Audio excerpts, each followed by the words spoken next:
See Jack. See Jack fail.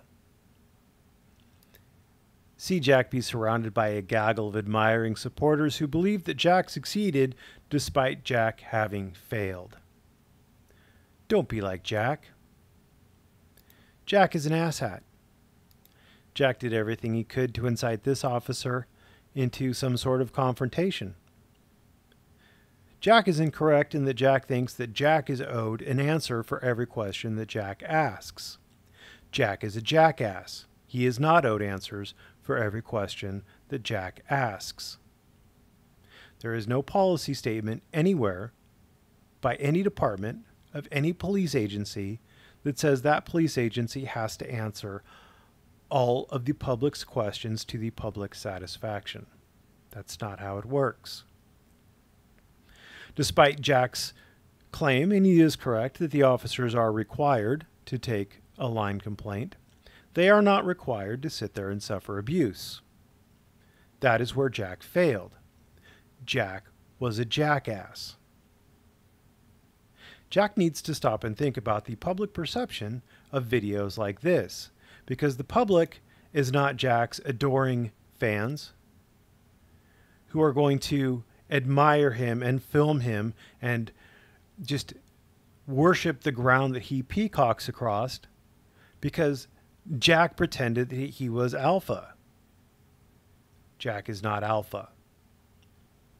Is Jack always wrong? No, Jack is not always wrong. Jack has been right a time or two.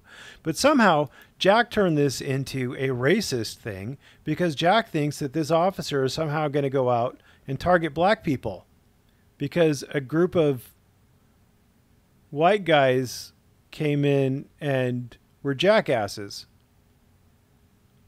If you're confused, join the club. I have no idea how we got to racism, but Jack likes to go to racism. That's one of Jack's favorite tactics. I don't know why Jack is so enamored of racism, but he seems to think that every time Southside Slacker initiates a confrontation with the police, that it's the looks of Southside Slacker that are causing the problem. They're targeting him because he's Hispanic. And Jack fails to realize that Jack gets into quite a number of incidences with the police, and Jack is about as white as you can get. This is Texas Wolfman, who has current charges pending. I'm sure other people in the, well, Mexican Padilla is in the room, so yeah, there are a lot of other charges pending, but I'm sure that other people in the room have charges pending or criminal records. I have no idea why racism was involved. I guess Jack ran out of material. I guess I've run out of material too. This was a terrible video. Jack showed the First Amendment community in a terrible light. He showed the Second Amendment community in a terrible light too. Jack should be ashamed of himself.